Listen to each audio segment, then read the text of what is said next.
hoje eu gostaria de falar um pouquinho sobre o verdadeiro espírito do Natal. A gente fala muito do espírito do Natal nessa época do ano, né? O espírito do Natal, o espírito do Natal. E muita coisa acontece. A gente está se preparando para esse dia, tivemos várias confraternizações, pequenos grupos se reuniram, não é? Enfim, então aí, volta e meia sai uma fotografia de uma última reunião, uma reunião de Natal no pequeno grupo, aquele rostos felizes, normalmente mesas preparadas com carinho. Assim, é realmente um momento em que a gente celebra com alegria algo. E falamos desse espírito que toma conta não somente da gente, mas de uma boa parte do mundo. Muitas vezes sem saber exatamente o porquê. Bom, lá em casa a gente também gosta de fazer algumas mudanças na decoração. Esse ano, eu e a Cláudia e a Juju, que está aqui, que nos ajudou, a gente mexeu um pouquinho nas luzes, nas bolas, fizemos algumas coisas assim diferentes, né? Na nossa porta, lá em cima, improvisamos alguns cantos da sala. Esse presépio não é histórica e biblicamente correto, porque os sábios do Oriente, que ninguém sabe quantos eram, não chegaram até a manjedoura, porque quando eles vieram, Jesus já tinha 2 anos. Então, não é correto, né? Mas está aí, faz parte do folclore, né? Peguei 2 bandejinhas, algumas peças de um presépio nigeriano, improvisei um camelo que não tinha nada a ver com o presépio. A estrela é reciclada de uma coisa do Natal passado, que a Cíntia fez, não sei se lembra daquela estrelinha de rolha, que fazia parte... peguei ali, improvisei um pedaço de madeira, coloquei um anjinho lá em cima, e está lá na nossa sala. E a gente faz essas coisas. E a gente faz assim, com carinho, com envolvimento, com engajamento, né? Aí a gente liga a televisão, ou ouve o rádio, compra a Veja que a gente assina, chega em casa, conversa com os amigos e vê o mundo do jeito que está. Eu tenho a impressão que o Papai Noel esse ano está muito, muito deprimido. Se vocês sabem o que eu quero dizer, né? O Papai Noel é a nossa projeção. É a projeção do que está aqui dentro. A gente gostaria de acreditar no Papai Noel, porque a gente tem necessidade de renovar a nossa esperança, de pensar que o mundo pode ser melhor, que a gente pode ser alegre de verdade. Todo mundo busca isso. Todo mundo. Agora, é interessante porque quando a gente pensa no Natal e nesses personagens todos, né, dos anjos, dos pastores, da estrela, das ovelhas, né, tudo aquilo que a gente vê na cena do Natal, é interessante que existe uma omissão notável, que eu queria justamente chamar a nossa atenção hoje, que é a figura do Espírito Santo. Né? Quase nunca a gente fala do Espírito Santo quando a gente fala do Natal. Fala de um monte de gente, um monte de personagem, do bebê na manjedoura, de José, de Maria, enfim, João Batista, todos eles aparecem, mas o Espírito Santo, ele quase nunca, se é que ele é mencionado, ele quase nunca é mencionado. Quando a gente abre o livro, o Evangelho de Lucas, e Lucas a gente sabe que é um dos evangelhos, talvez dos 4, o evangelho mais pentecostal, ou se preferirem, pneumatológico, ou, trocando em miúdos, o evangelho que mais, de uma forma conspícua, ostensiva, inclui na narrativa a presença, a ação do Espírito Santo, o Evangelho de Lucas. E é interessante isso, porque Lucas, quando a gente lê a história, inclusive narrada, do nascimento de Jesus em Lucas, o Espírito Santo aparece demais, mas novamente, passa batido. O drama que Lucas narra, o Natal de Lucas, é trinitário. É interessante, nós estamos muito mais familiarizados com a presença do Espírito Santo na vida de Jesus já adulto, quando ele começa a fase pública da sua vida e ministério. Lucas é o autor desse evangelho e ele fala sobre isso claramente, por exemplo, no batismo do Rio Jordão. Está lá no capítulo 3, versículos 21 e 22. Certo dia, quando as multidões estavam sendo batizadas, Jesus também foi batizado. Enquanto ele orava, o céu se abriu e o Espírito Santo desceu sobre ele em forma corpórea como uma pomba. E uma voz do céu disse: você é meu filho amado, que me dá grande alegria. Ou, logo depois disso, a Bíblia diz, capítulo 4, em seguida, que Jesus, cheio do Espírito Santo, voltou do Rio Jordão, depois de ser batizado, e foi conduzido novamente pelo Espírito no deserto. Para quê? Para ser tentado pelo diabo durante 40 dias. E após ter resistido a Satanás 3 vezes, isso é narrado no capítulo 4 de Lucas, no capítulo 4, ainda no versículo 14, nós lemos que então Jesus, cheio do poder do Espírito Santo, voltou para a Galileia. Na Galileia ele vai até a sua cidade, a sua vila, onde ele cresceu, Nazaré. E no sábado visita a sinagoga. Está lá no capítulo 4 ainda, a partir do versículo 17. E lá, então, ele se senta, como de costume, entregam para ele o livro, o rolo do profeta Isaías, que ele abre e encontra o lugar onde está escrito: o Espírito do Senhor está sobre mim, pois ele me ungiu para trazer as boas novas aos pobres. Ele me enviou para anunciar que os cativos serão soltos e os cegos verão, e os oprimidos serão libertos, e o que é chegado o tempo do favor do Senhor. E Jesus fechou o livro, devolveu o assistente, sentou-se, e todos na sinagoga o olhavam atentamente. Então ele começou a dizer: hoje se cumpriram as escrituras que vocês acabaram de ouvir. E ele começou dizendo: o Espírito do Senhor está sobre mim. Todos nós também sabemos que Lucas foi o autor dos Atos dos Apóstolos.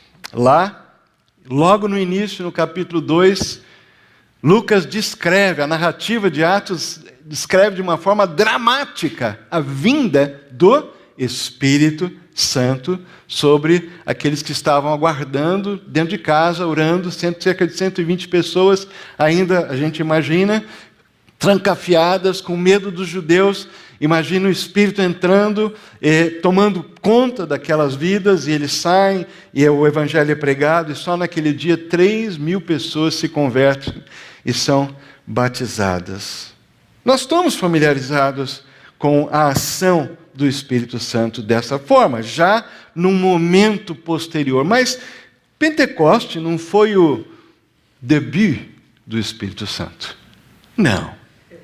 Não foi ali que tudo começou. Quando nós recontamos ou cantamos os acontecimentos ligados ao nascimento de Jesus, estranhamente, quase nós não mencionamos o Espírito Santo. Todos os personagens, como eu disse, estão presentes, mas essa omissão é surpreendente, porque Lucas revela uma visão do Natal espetacularmente pentecostal, usando essa expressão entre aspas. A participação do Espírito Santo aparece de forma explícita na vida de pelo menos 5 dos personagens iniciais ligadas ao nascimento de Jesus. Por exemplo, o primeiro deles é João Batista, que aparece como aquele que vem preparar o caminho do Senhor. E é interessante que quando o anjo fala com Zacarias, ele diz que ele será o seu filho, porque Zacarias já era velho, né? A esposa dele não podia ter filho, o anjo veio anunciar isso, e aí ele diz que o filho dele que vai nascer, preparando o caminho para o Messias, será cheio do Espírito Santo antes mesmo de nascer. Aí o anjo, Gabriel, vai falar com Maria, e ele diz a ela, né, naquela visão que ela tem: o Espírito Santo virá sobre você e o poder do Altíssimo a cobrirá com a sua sombra. Capítulo 1, versículo 35. Aí Maria vai visitar a sua prima Isabel, que já está grávida, já gravidez adiantada. E ela chega à porta, bate, quando faz a saudação, a Bíblia diz ainda no capítulo 1 de Lucas, versículo 41, ao ouvir a saudação de Maria, o bebê de Isabel se agitou dentro dela e Isabel ficou cheia do Espírito Santo. Ela e o bebê. Um feto cheio do Espírito. E Deus já tinha falado, o anjo já tinha falado, ele vai ter cheio do Espírito antes mesmo de nascer. Zacarias, próximo slide. Zacarias, o pai, agora o filho nasce, e ele que estava mudo, né, começa a falar, e cheio do Espírito, ele profetiza: seja bendito o Senhor, Deus de Israel, pois visitou e resgatou seu povo. Ele nos enviou poderosa salvação da linhagem real do seu servo Davi, como havia prometido por muito tempo atrás, por meio dos seus santos profetas, ainda no capítulo 1. E depois Simeão, no capítulo 2. Naquela época, um velhinho chamado Simeão. Simeão era justo e devoto. Esperava ansiosamente pela restauração de Israel. O Espírito Santo estava sobre ele. Ele havia revelado que ele não morreria enquanto não visse o Cristo enviado pelo Senhor. E nesse dia, o Espírito o conduziu ao templo. E o texto continua dizendo que, chegando lá, ele vê Maria e José chegam com o bebê, ele vê o bebê, reconhece naquele bebê o Messias prometido e diz: agora eu posso morrer, porque meus olhos finalmente contemplaram a salvação do Senhor. Aquilo que Deus lhe havia prometido. Você ainda vai ver o Messias antes de morrer, acontece. O Espírito conduz Simeão a essa experiência, a maior experiência da vida dele, já no fim da vida, antes dele morrer. Um Natal cheio do Espírito Santo. Cheio do Espírito Santo. Há muitos outros testemunhos bíblicos a respeito do Espírito Santo agindo. O próprio Mateus fala sobre isso no capítulo 1, versículos 18 e 20, que Jesus foi concebido pelo poder do Espírito Santo. Isso, inclusive, faz parte do credo chamado Credo Apostólico. Isaías, nos capítulos... está aí. Capítulo 11, 2, 42, 1 e 61, só para dar alguns exemplos, fala desse Espírito Santo vindo sobre aquele que seria o servo escolhido de Deus, profetizando acerca do Messias que viria.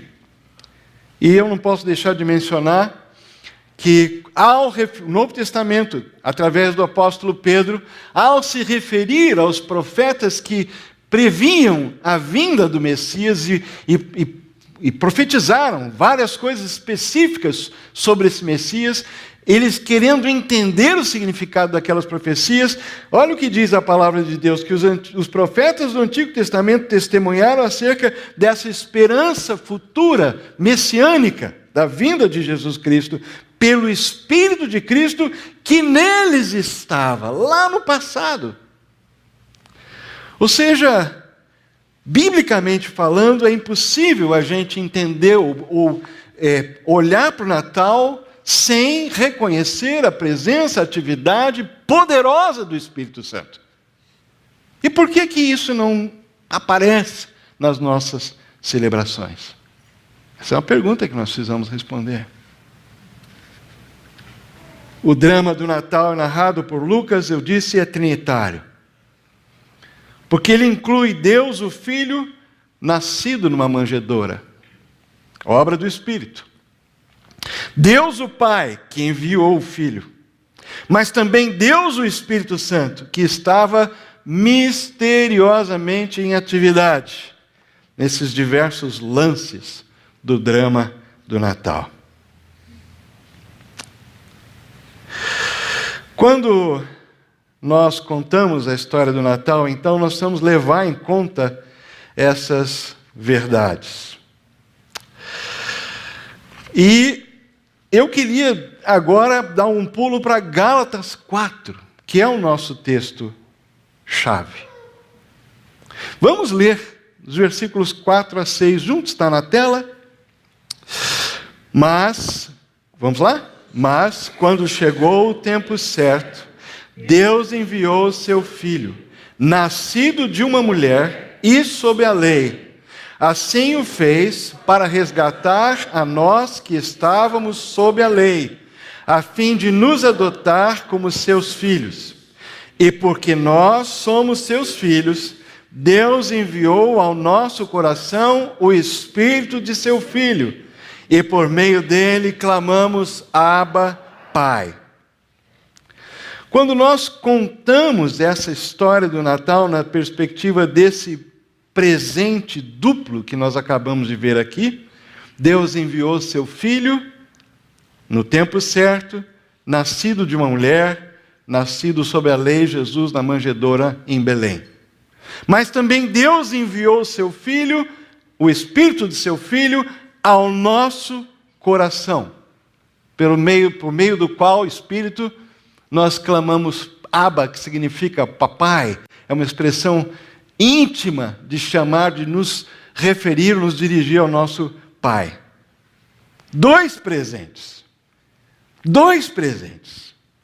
E quando nós entendemos o Natal dessa forma, aí começa a haver transformação. Porque a gente pode contar só a parte da história sobre o nascimento de Jesus em Belém, e não dizer nada a respeito do que Deus está fazendo aqui e agora. Então, talvez querendo ou não, nós acabamos comunicando que Deus já fez o que tinha que fazer, enviando Jesus ao mundo, mas agora a bola está conosco. Nós deixamos com os nossos ouvintes muitas vezes uma lista de imperativos que, se eles obedecerem, farão deles pessoas melhores, sem lhes dar nenhuma dica sobre como o Espírito Santo trabalha dentro de nós para nos conectar, nos ligar a Jesus. Essa ligação vital. Nos conectar, nos ligar aos pensamentos, à mente, como a Bíblia diz, de Cristo. Os sentimentos, tende vós os mesmos sentimentos que houve em Cristo Jesus. A vontade de Cristo para nós. A missão que Ele nos deu.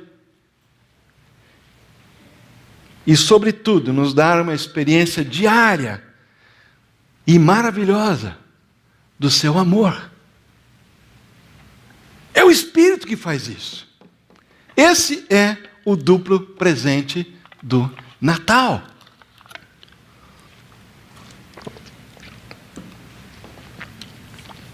Não é incrível a gente anunciar que o mesmo Espírito que foi presente e encheu a vida de João Batista, de Maria, de Isabel, de Simeão, de Zacarias, esse mesmo Espírito que ungiu depois Jesus para pregar as boas novas aos pobres, ressuscitou Jesus dentre os mortos, e agora esse mesmo Espírito, conforme Paulo escreveu em Romanos 5, é derramado em nossos corações. Não é incrível?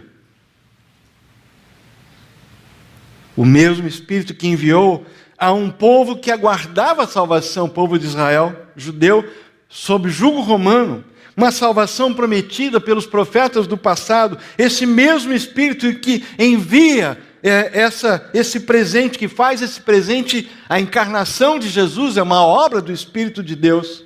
Esse mesmo Espírito em ação hoje está restaurando a criação de Deus, curando espíritos abatidos, trazendo esperança às pessoas. É o Espírito Santo que nos torna hoje participantes da história, do enredo, do drama do Natal. O Natal não é simplesmente algo que está fora de nós, que a gente celebra como um fato histórico, que de fato aconteceu. O Natal de Jesus precisa ter efeito na nossa vida. E quem faz essa obra é o Espírito de Deus. Como nós lemos, Deus enviou o seu Filho, nascido de mulher, nascido sob a lei. E Ele fez para nos resgatar os que estavam sob a lei, a fim de nos adotar como seus filhos. E porque nós somos seus filhos, segundo presente, Deus enviou ao nosso coração o Espírito de seu Filho, por meio do qual nós clamamos Abba, Pai. Se nós pudéssemos comparar os dois presentes, a gente podia talvez fazer esse esquema aí. O primeiro presente aconteceu em Belém. O segundo presente acontece no coração, ou é dado ao coração de todo aquele que crê. O primeiro presente aconteceu lá, e então. O segundo presente acontece aqui, e agora. O primeiro presente aconteceu uma única vez, Jesus nasceu uma única vez, a encarnação histórica. Mas o segundo presente acontece de novo, e de novo, e de novo, e de novo. O Espírito Santo é dado continuamente. E ele continua agindo todos os dias, todos os momentos. É um presente constante. Por isso que no Novo Testamento a ordem é deixai-vos encher pelo Espírito Santo. Ou seja, ser dominados pelo Espírito Santo, ser conduzidos pelo Espírito Santo. E aí, o primeiro presente é o presente que, quando Deus envia o seu Filho, Gálatas 6, 4, 5, ele fez isso a fim de nos resgatar, para nos adotar como seus filhos. E aí tem uma imagem fantástica, que talvez só a adoção é capaz de descrever, e é por isso que a Bíblia usa essa figura. Porque quando uma criança é adotada por pais que não são os pais biológicos, eu imagino, eu não passei por isso, mas eu conheço, tenho amigos, eu imagino a emoção quando você pega aquele documento, aquela certidão da criança que diz, lá na certidão, legalmente, às vezes bebê ainda, nos braços da mãe e do pai, e lá naquele documento está escrito que ele é, ou ela é, de fato, legalmente filho, filha. Não há dúvida de que legalmente a adoção confere aos pais o direito de serem, de fato, legalmente, os que vão criar, que vão cuidar, os preceptores, os responsáveis legais, em todos os sentidos, por essa vida, perante a lei. Mas o segundo presente é aquele que Deus envia no nosso coração, o Espírito do seu Filho, que capacita a gente, que já é adotado na família de Deus, a dizer para o nosso Pai, que nos adotou, numa relação de intimidade, papai, eu te amo. Eu posso imaginar no coração de pais, pai, qualquer filho, qualquer filha, mas especialmente aqueles que adotam uma criança, depois de algum tempo sentir da parte dessa criança que legalmente se tornou, pela adoção, seu filho ou sua filha, aquela criança desenvolver esse afeto, esse apego do coração. É exatamente isso que Paulo está refletindo conosco hoje. Que o Natal, sim, é um fato histórico que celebramos. Emanuel, Deus conosco.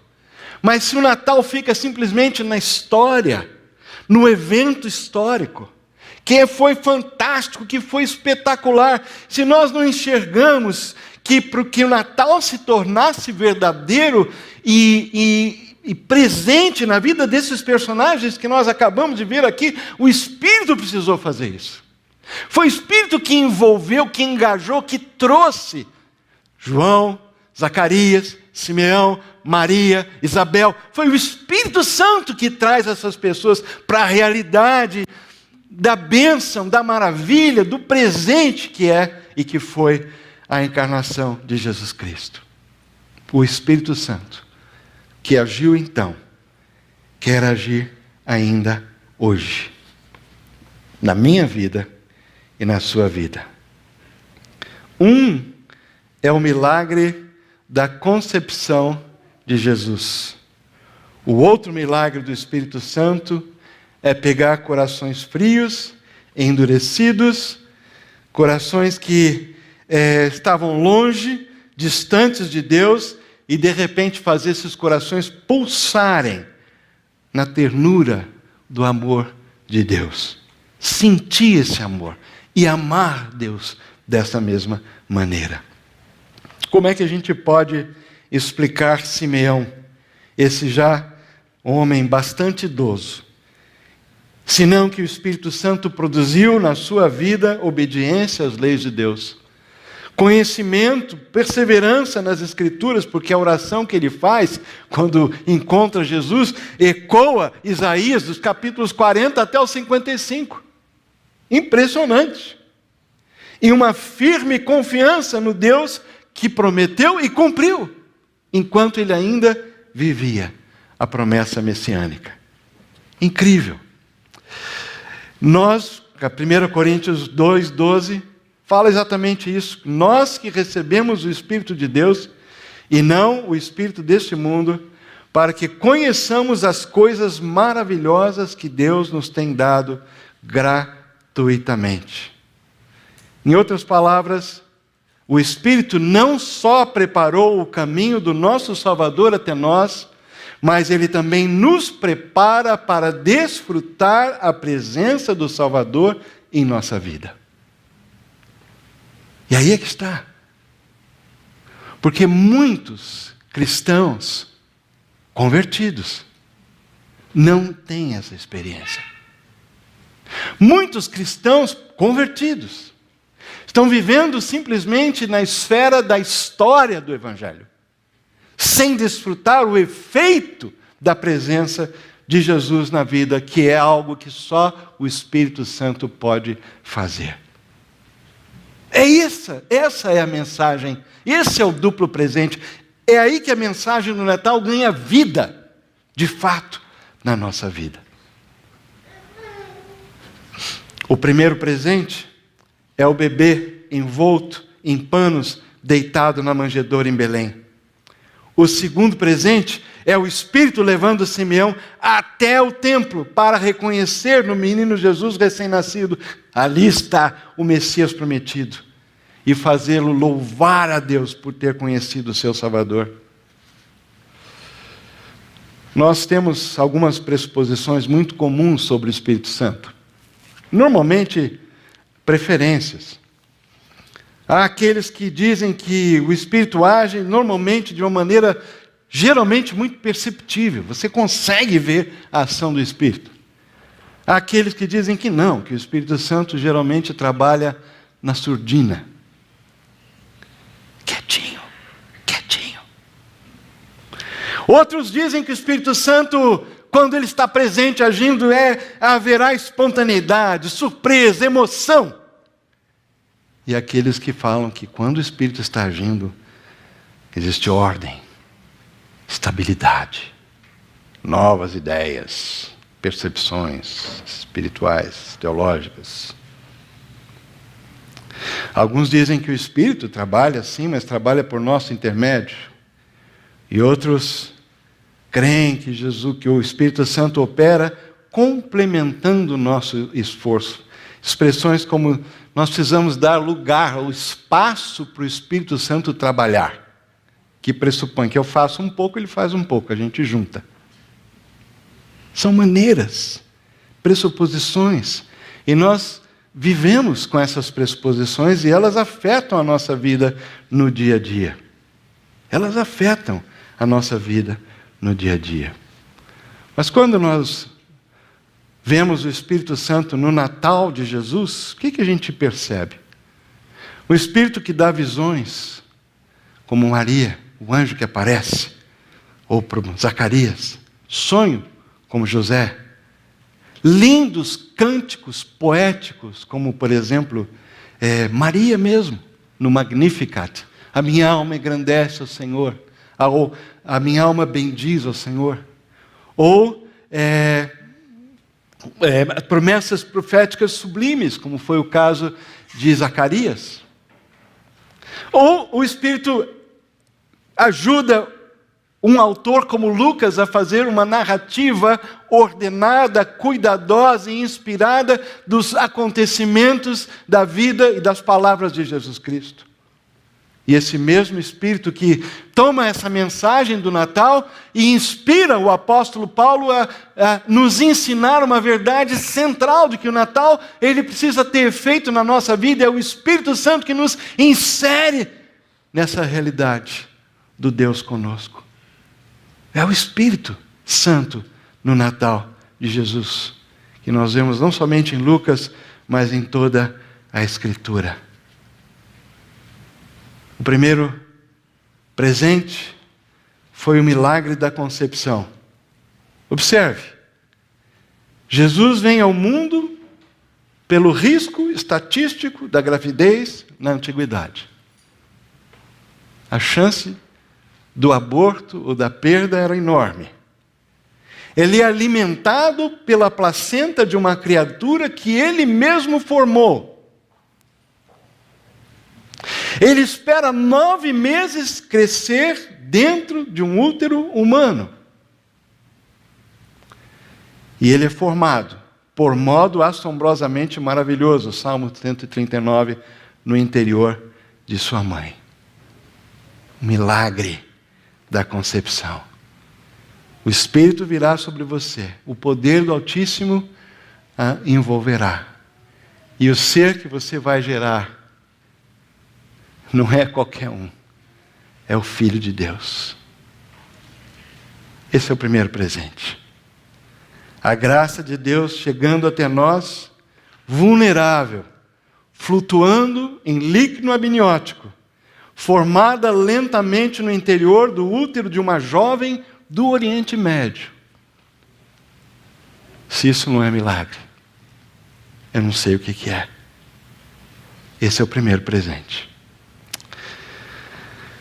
Mas Tom Tee, que é um astrofísico, inventor, muito ligado ao projeto do Google X, um dos crânios da atualidade, numa palestra que ele deu, que já viralizou na internet, está em todo lugar, ele diz o seguinte: a tecnologia está ficando cada vez mais poderosa. A questão da tecnologia não é a tecnologia em si, eu abro um parênteses assim, mas é como vai a humanidade. A tecnologia é neutra, entre aspas. Ela não é, porque ela é um instrumento na mão de pessoas que, infelizmente, usam a tecnologia para exacerbar, para intensificar, para amplificar o mal. O mal contra a criação, o mal contra os outros, o mal contra si mesmo. Mas voltando, a tecnologia está ficando cada vez mais poderosa, enquanto o nível da consciência está muito atrasado. Ele fala muito sobre isso. Se nós não avançarmos a consciência mais rapidamente que na tecnologia, ele disse, será o nosso fim. Esse é um profeta não bíblico, mas é um profeta. E ele acrescentou, eu não sei se posso dizer isso com a força suficiente. Interessante, né? A consciência está atrasada. A tecnologia está avançada. O problema está aqui dentro. Consciência. Percepção do que realmente vale. Do valor da vida. Do valor dos outros. Do valor da cultura dos povos. Do valor da dignidade que cada ser humano tem. Consciência do valor do comum, do coletivo, de que eu sou uma parte de um todo. Consciência. Deus nos criou com consciência. Só que a nossa consciência ficou corrompida pelo pecado. Queridos, hoje eu quero terminar propondo uma oração urgente para esse Natal. Uma oração urgente. Quando eu penso em tudo isso, Paulo, escrevendo lá atrás, ele podia estar dizendo isso hoje, através desse Paulo. Quando penso em tudo isso, caio de joelhos e oro ao Pai, o Criador de todas as coisas nos céus e na terra. E peço que da riqueza de sua glória, Ele os fortaleça com poder interior, por meio do seu Espírito. Então, e só então, Cristo habitará em seu coração à medida em que vocês confiarem nele.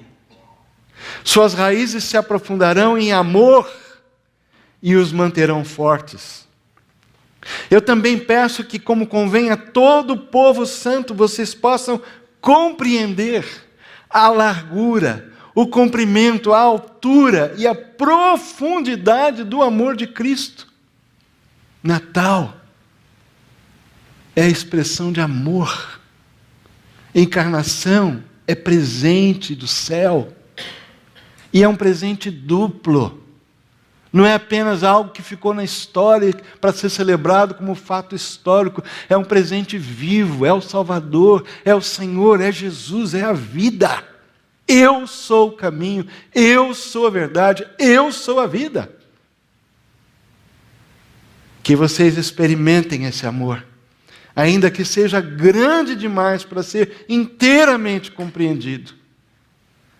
Então vocês serão preenchidos com toda a plenitude da vida e do poder que vem de Deus, por meio do seu Espírito.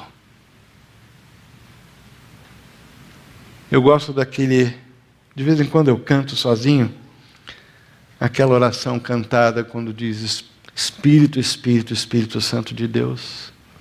Alguns de vocês conhecem. Nós vamos cantar agora. Nós vamos cantar algo que nos remete a essa necessidade que nós temos da intervenção do Espírito de Deus na nossa vida, na nossa igreja, no nosso mundo.